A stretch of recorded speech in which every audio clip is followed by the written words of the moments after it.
Good morning guys, welcome back to my YouTube channel Swaroop Neha YouTube channel. So ಇವತ್ತು day 2 ನಾವಿದ್ದೀವಿ Abbi Falls ಮಡಿಕೇರಿಯಲ್ಲಿ. So 200 steps ಇಳಿಬೇಕು ಅಂತ ಹೇಳಿದ್ದಾರೆ. So we are getting down.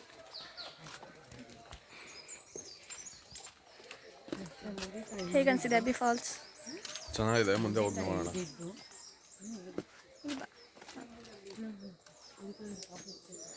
ಚೆನ್ನಾಗಿದೆ, ಮುಂದೆ ಹೋಗಿ ನೋಡೋಣ.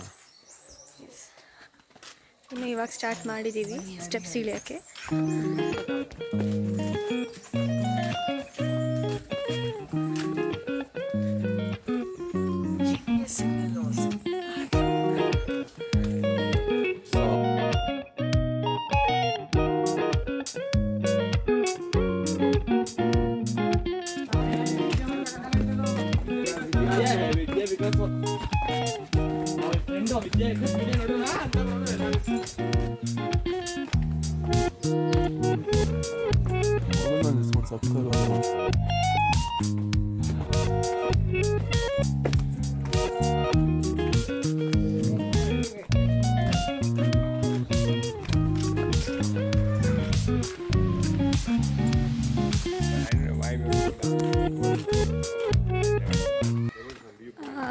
ಸೊ ನೇಚರ್ನ ನೋಡಿ ಎಷ್ಟು ಬ್ಯೂಟಿಫುಲ್ ಆಗಿದೆ.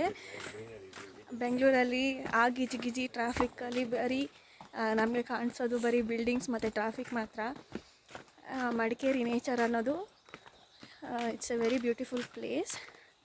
ಹಾಗೆ ಮೈಂಡ್ ಫುಲ್ ಪೀಸ್ ಕೊಡುತ್ತೆ. ಸ್ಟೆಪ್ಸ್ ಇಳ್ತಾ ಹೋಗ್ತಾ ಇದ್ದೀವಿ. 200 ಸ್ಟೆಪ್ಸ್ ಇಳಿಬೇಕು ಅಂತ ಆ ಬೋರ್ಡ್ ಇದೆ ಅಲ್ಲಿ. ಬನ್ನಿ ನೋಡೋಣ. ಕೇಳಿಸ್ಕೊತಾ ಇದ್ದರೆ ಇಲ್ಲಿ ಆಲ್ರೆಡಿ ವಾಟರ್ಫಾಲ್ ಸೌಂಡ್ ಕೇಳಿಸ್ತಾ ಇದೆ. ಯಾಕೆ ಕೆಳಗಡೆ ನೋಡ್ತಾ ಇದ್ದೀನಿ ಅಂದರೆ ಸ್ಟೆಪ್ಸ್ ಇಳಿಬೇಕು ಅಂತ.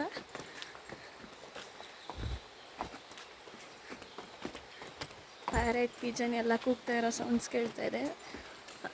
ನೇಚರ್ ಆದರೆ ಹಾಗೆ ಅಲ್ವಾ, ಎಲ್ಲ ಬರ್ಡ್ಸು ರೆಕ್ಕೆ ಬಿಚ್ಚಿ ಹಾರಿಕೊಂಡು ಪಕ್ಷಿಗಳು, ಅದು ನೇಚರ್ ವ್ಯೂನೆಲ್ಲ ಎಂಜಾಯ್ ಮಾಡ್ತಾ ಇರುತ್ತೆ. ಸರೌಂಡಿಂಗ್ಸ್ ಎಲ್ಲ ನೋಡ್ಬೋದು ನೀವು. Coffee ಪ್ಲಾಂಟೇಶನ್ಸು.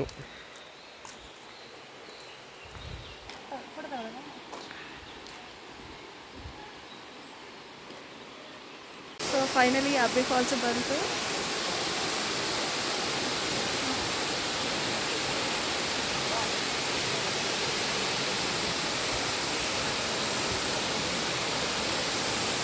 So let's enjoy the view.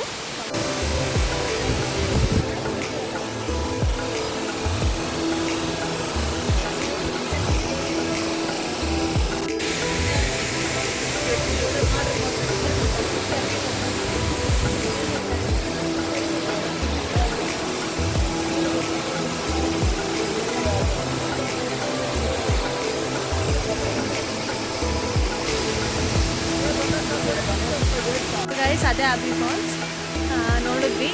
So next ಪ್ಲೇಸ್ಗೆ ಹೋಗೋಣ ಅಂತ ಸ್ವಲ್ಪ ಫೋಟೋಸ್ ಮತ್ತು ವೀಡಿಯೋಸ್ ತಗೊಂಡು ಹೋಗ್ತಾ ಇದ್ದೀವಿ. ಏನೇ ಹೇಳಿ, ನೇಚರ್ನ ಎಂಜಾಯ್ ಮಾಡೋ ರೀತಿ ಬೇರೆ. ಅದು ಯಾವುದೋ ಫಿಲಮ್ ಮತ್ತು ಪಾರ್ಟಿಗೆಲ್ಲ ಹೋದರೆ ಆ ಫೀಲ್ ಬರಲ್ಲ. ಸೊ ಐ ಎಂಜಾಯ್ಡ್ ಇಲ್ಲ. ಸೊ ನೆಕ್ಸ್ಟ್ ಪ್ಲೇಸ್ ಯಾವ್ದಕ್ಕೆ ಹೋಗೋಣ ನೋಡೋಣ ಬನ್ನಿ. ಸೂರ್ಯನ ಕಿರಣಗಳು ಆಗ ತಾನೇ ಭೂಮಿ ಮೇಲೆ ಬೀಳಕ್ಕೆ ಸ್ಟಾರ್ಟ್ ಆಗಿತ್ತು. ಸೊ ಎಲ್ಲ ಮರದ ಸಂಖ್ಯೆಯಿಂದ ಈ ಥರ ಬೆಳಕು. ಸೊ ಅಬ್ಬೆ ಫಾಲ್ಸಿಂದ ಬಂದು ರೂಮೆಲ್ಲ ಚೆಕ್ಔಟ್ ಮಾಡಿತ್ತು.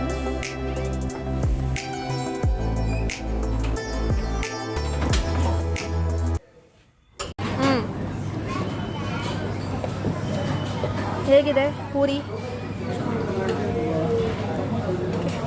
ಅವರು ಪೂರಿ ತೊಗೊಂಡಿದ್ದಾರೆ, ನಾನು ಆನಿಯನ್ ಉತ್ತಪ್ಪ ತೊಗೊಂಡಿದ್ದೀನಿ.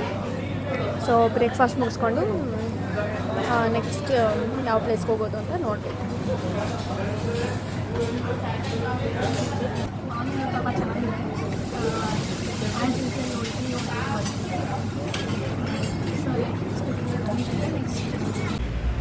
ಸೊ ಇವಾಗ ರೂಮೆಲ್ಲ ಚೆಕ್ಔಟ್ ಮಾಡಿ ಆನ್ ದ ವೇ ಮೈಸೂರಲ್ಲಿ ಏನೇನು ಪ್ಲೇಸಸ್ ಇದೆಯೋ ಅದೆಲ್ಲ ಕವರ್ ಮಾಡಿಕೊಂಡು ನೋಡ್ಕೊಂಡು ಹೋಗೋಣ ಅಂತ ಪ್ಲ್ಯಾನ್ ಮಾಡ್ತಾಯಿದ್ದೀವಿ. ಸೊ ಇವಾಗ ಮಡಿಕೇರಿಗೆ ಬಾಯ್ ಹೇಳೋದು.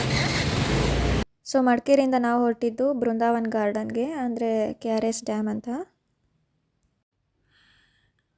ಬೃಂದಾವನ್ ಗಾರ್ಡನ್ ಬಂದು ಮಂಡ್ಯ ಜಿಲ್ಲೆಯಲ್ಲಿರುವ ಮೈಸೂರು ನಗರದಿಂದ 12 ಕಿಲೋಮೀಟರ್ ದೂರದಲ್ಲಿದೆ.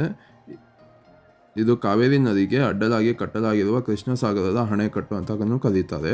ಇದು ಬಂದು ಸರ್ ಎಂ ವಿಶ್ವೇಶ್ವರಯ್ಯ ಕಟ್ಟಿರುವಂಥದ್ದು ಡ್ಯಾಮ್ ಇದು.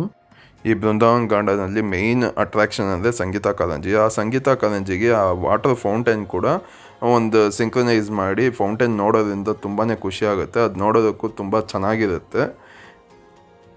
ಈ ಸಂಗೀತ ಕಾರಂಜಿ ಬಂದು ಪ್ರತಿದಿನ ಸಂಜೆ 6:30ಯಿಂದ 7:30ವರೆಗೂ 1 ಅವರ್ ನಡೆಯುತ್ತೆ. ಆ ಮ್ಯೂಸಿಕಲ್ ಫೌಂಟೇನ್ ನೋಡೋದಕ್ಕೂ ತುಂಬ ಚೆನ್ನಾಗಿರುತ್ತೆ. ಕಲರ್ ಲೈಟು, ಆ ಮ್ಯೂಸಿಕ್ಕು ಎಲ್ಲ ಕೇಳ್ತಾರೆ, ತುಂಬಾ ಚೆನ್ನಾಗಿರುತ್ತೆ. ಅಲ್ಲಿ ಸಿಗುವಂಥ ತಿಂಡಿಗಳೆಲ್ಲ ತಿಂದ್ಕೊಂಡು ಹಂಗೆ ನೋಡಿಕೊಂಡು ಬರ್ಬೋದು. ಹಂಗೆ ಲೆಫ್ಟ್ ಸೈಡಲ್ಲಿ ನೋಡ್ತಾ ಇದ್ದರೆ ಅಲ್ಲಿ ಸ್ಲೋಪ್ ಥರ ಮಾಡಿಬಿಟ್ಟು ಅದನ್ನು ವಾಟರ್ ಫಾಲ್ ಥರ ಮಾಡಿದ್ದಾರೆ. ಅದು ತುಂಬ ಚೆನ್ನಾಗಿದೆ ನೋಡೋದಕ್ಕೆ. ಫೋಟೋ ಶೂಟ್ ಮಾಡ್ಕೊಳ್ಳೋದಕ್ಕೆ ಎಲ್ಲ ಚೆನ್ನಾಗಿದೆ. ಏನಾದರೆ ಅಲ್ಲಿ ಅಲೋ ಮಾಡಲ್ಲ ಆ ಫಾಲ್ ಹತ್ರ ಹೋಗೋದಕ್ಕೆ, ತುಂಬ ಜಾರುತ್ತೆ ಅನ್ನೋ ಕಾರಣದಿಂದ. ನೋಡ್ಬೋದು, ಎಲ್ಲ ಚೆನ್ನಾಗಿದೆ ಗಾರ್ಡನ್ ಎಲ್ಲ. ಹಂಗೆ ಸುತ್ತು ಪಾರ್ಕಲ್ಲಿ ನೋಡಿದ್ರೆ ನಾವು ಗ್ರೀನರೀಸ್ ನೋಡ್ಬೋದು. ಅಲ್ಲಿ ಬಂದು ಫೋಟೋ ಶೂಟ್ ಎಲ್ಲ ಮಾಡ್ಕೋಬೋದು. ಮೈಸೂರಲ್ಲಿ ಇದು ಕೂಡ ಒಂದು ಟೂರಿಸ್ಟ್ ಪ್ಲೇಸ್ ಆಗಿರುತ್ತದೆ. ಎಲ್ಲ ಸ್ಟೇಟು ಮತ್ತು ಕಂಟ್ರೀಸಿಂದ ಬಂದು ಇದೆಲ್ಲ ನೋಡ್ತಾರೆ. ತುಂಬ ಅಟ್ರಾಕ್ಷನ್ ಪ್ಲೇಸ್ ಕೂಡ ಆಗಿರುತ್ತೆ. ಇಲ್ಲಿ ಬಂದು ನೀವು ಫ್ಲವರ್ಸ್ ಎಲ್ಲ ನೋಡ್ಬೋದು. ಈ ಫೌಂಟೇನ್ಸು ಎಲ್ಲ ಥರ ಫ್ಲವರ್ಸ್ ನೋಡ್ಬೋದು. ಇದು ಬಂದು ಬೃಂದಾವನ್ ಗಾರ್ಡನ್. ಅಲ್ಲಿಂದ ನಾವು ಹೊರಟಿದ್ದು ಚಾಮುಂಡೇಶ್ವರಿ ಬೆಟ್ಟ. ಇದು ಚಾಮುಂಡೇಶ್ವರಿ ಬೆಟ್ಟ ಬಂದು ಕೆಳಗಿಂದ ಬೆಟ್ಟಕ್ಕೆ ಹೋಗೋಷ್ಟೊತ್ತಿಗೆ 8 ಕಿಲೋಮೀಟರ್ಸ್ ಇರುತ್ತೆ. ಚಾಮುಂಡೇಶ್ವರಿ ಬೆಟ್ಟಕ್ಕೆ ಬೇಕು ಅಂದರೆ ಮೈಸೂರಿಂದ ಬಸ್ ಕೂಡ ಇದೆ, ಬಸ್ ವ್ಯವಸ್ಥೆನೂ ಇದೆ. ಪ್ರೈವೇಟ್ ವೆಹಿಕಲ್ಸಲ್ಲಿ ಹೋಗ್ಬೋದು. ಅಲ್ಲಿ ಬಂದು ಪಾರ್ಕಿಂಗ್ ವ್ಯವಸ್ಥೆನೂ ಇದೆ. ನಾವು 2 ವೀಲರ್ ಬಂದು ಪಾರ್ಕಿಂಗ್ ಮಾಡಿಬಿಟ್ಟು ಹಂಗೆ ದೇವಸ್ಥಾನಕ್ಕೆ ಹೊರಟ್ವಿ. ಅಲ್ಲಿ ಬಂದು 2 ಟೈಪ್ಸ್ ಟಿಕೆಟು ಇದೆ. 100 ರುಪೀಸ್ದು ಇರುತ್ತೆ ಮತ್ತು 30 ರುಪೀಸ್ದು ಇರುತ್ತೆ. ಮತ್ತು ಧರ್ಮದರ್ಶನವೂ ಇರುತ್ತೆ. ಯಾವ್ದು ಬೇಕಾದರೂ ಹೋಗ್ಬೋದು. ಏನಂದರೆ 100 ರುಪೀಸ್ ಮತ್ತು 30 ರುಪೀಸ್ ತೊಗೊಂಡ್ರೆ ಸ್ವಲ್ಪ ಬೇಗ ಕ್ಯೂ ಮೂವ್ ಆಗುತ್ತೆ ಅಂತ.